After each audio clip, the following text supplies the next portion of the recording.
Hello all. Today we are going to look into the basic concepts, what a disaster is and disaster management cycle in the perspective of disaster management. These are basic concepts and the topic is important according to GS paper 3 UPSC, and as you all know, in an average 1 or 2 questions are always expected from this particular topic, and this is the very basic concepts that we are discussing today. Initially, we'll be looking at the different definitions of a disaster. So, according to United Nations Office for Disaster Risk Reduction, the definition for a disaster is a serious disruption of the functioning of a community or a society at any scale due to hazardous events interacting with condition of exposure, vulnerability and capacity leading to one or more of the following: human, material, economic and environmental losses and impacts. So this is the first definition that we are looking into. So we know from this particular definition that there is some kind of loss that is happening. It can be human loss or material loss or economic loss or environmental loss, and it impacts the society as a whole. Okay, and it disrupts the normal functioning of a society or a community. This is what the definition statement means, and this hazardous event takes place due to few reasons according to this particular definition, and it is the condition of exposure and vulnerability are the reasons as per this particular definition. And now let's look at the next definition. That definition is given by Disaster Management Act 2005. Disaster means a catastrophe, mishap, calamity or grave occurrence in any area arising from natural or man-made causes or by accident or negligence, which results in substantial loss of life or human sufferings or damage to and destruction of property or damage to or degradation of environment, and is of such a nature or magnitude as to be beyond the coping capacity of the community of the affected area. This to have the same or the similar kind of a definition. This is also a similar kind of definition. Here also we are talking about the loss that is happening to a particular community where this particular event is taking place. Disasters can be of different kind. It can be natural. It can be man-made kind of a disaster.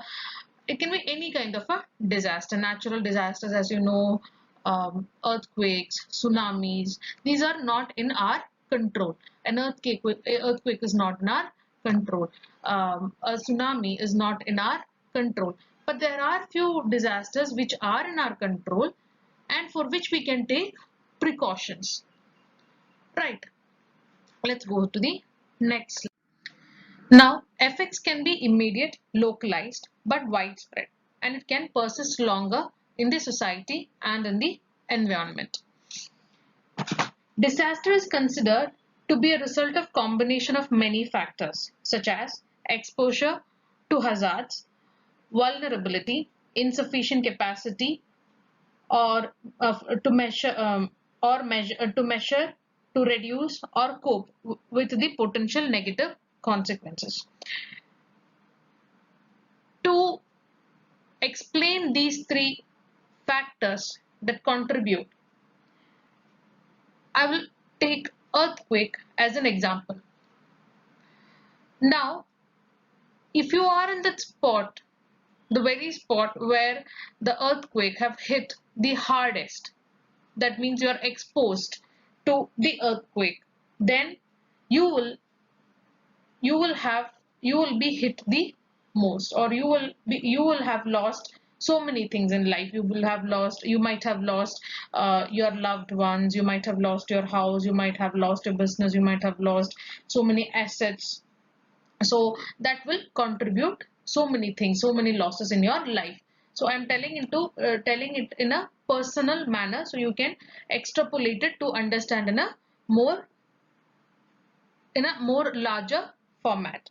Now in next, when you say about vulnerability, for example, if you're living in St. Andrews in California, St. Andrews, it's a fault somewhere in California. If you're living in California, St. Andrews, near St. Andrews, it is a fault, and it is a junction between North American plate and Pacific plate, and it is a very active plate.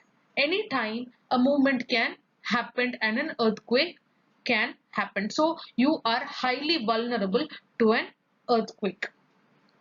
So you know you are vulnerable. Next point is insufficient capacity to reduce or cope. So once you know all this, you are vulnerable and everything, and you still don't have an earthquake resilient house. You still don't have. Then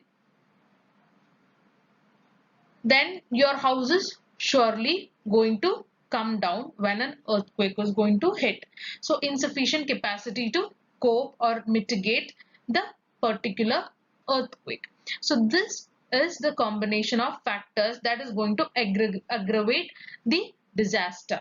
So you will have to extrapolate these things to see the social or the bigger perspective that I'm talking about. Now when coming to impact, as you have already seen the impact in the discussion, but let's put it down in points. You can see loss of life and injury, economic disruption, physical, mental and social stresses, environmental degradation and damages to property are few to mention. Now types we have already discussed. Now next is disaster management. Disaster management aims to reduce or avoid the potential losses from hazards, assure prompt and appropriate assistance to victims of disaster, and achieve rapid and effective recovery. So it's a cyclical process. You can represent it by a cycle that we have drawn here. So once a disaster take place, here a disaster have taken place. Let's say an earthquake have taken place. The first immediate step after an earthquake is response. So the first step is response. You give response. The people, the locals immediately come for help. They help each other. That is response. Then the authorities come, and then the government initiate all kind of help that is required, so that the people in stuck inside the buildings, or people inside the buildings are taken out and given the needed help, taken to the hospitals. These kind of responses given. That is the response part. Then the recovery part. Then the recovery is done. They are taken to the hospital. Then recovery. Then people are given assistance. Those people who have lost the houses, etc., are given assistance so that they can rebuild their home and life in a better manner. That is recovery. Then it is the mitigation and prevention and risk reduction part. That's the mitigation part. Mitigation, that is prevention and risk reduction part. Risk reduction, it can happen again. Once an earthquake has happened, it can happen again. So the risk is analyzed, so that you might have heard about the earthquake zonation is done. So such kind of things are done, and the risk is analyzed. The risk is analyzed, and certain places we advise earthquake resilient structures to be built. Such kind of things are taken care of. That is prevention and risk reduction. Then preparedness step, so that the people are sensitized, and as again here we become prepared to face a future disaster. So this is the cycle that we are talking about, and individually I'll be uploading topics like earthquake, tsunami, etc. topics will be uploaded soon on my channel. So if you like the video, please subscribe and press the like button. Thank you. Also good luck for your coming exams. Thank you once again.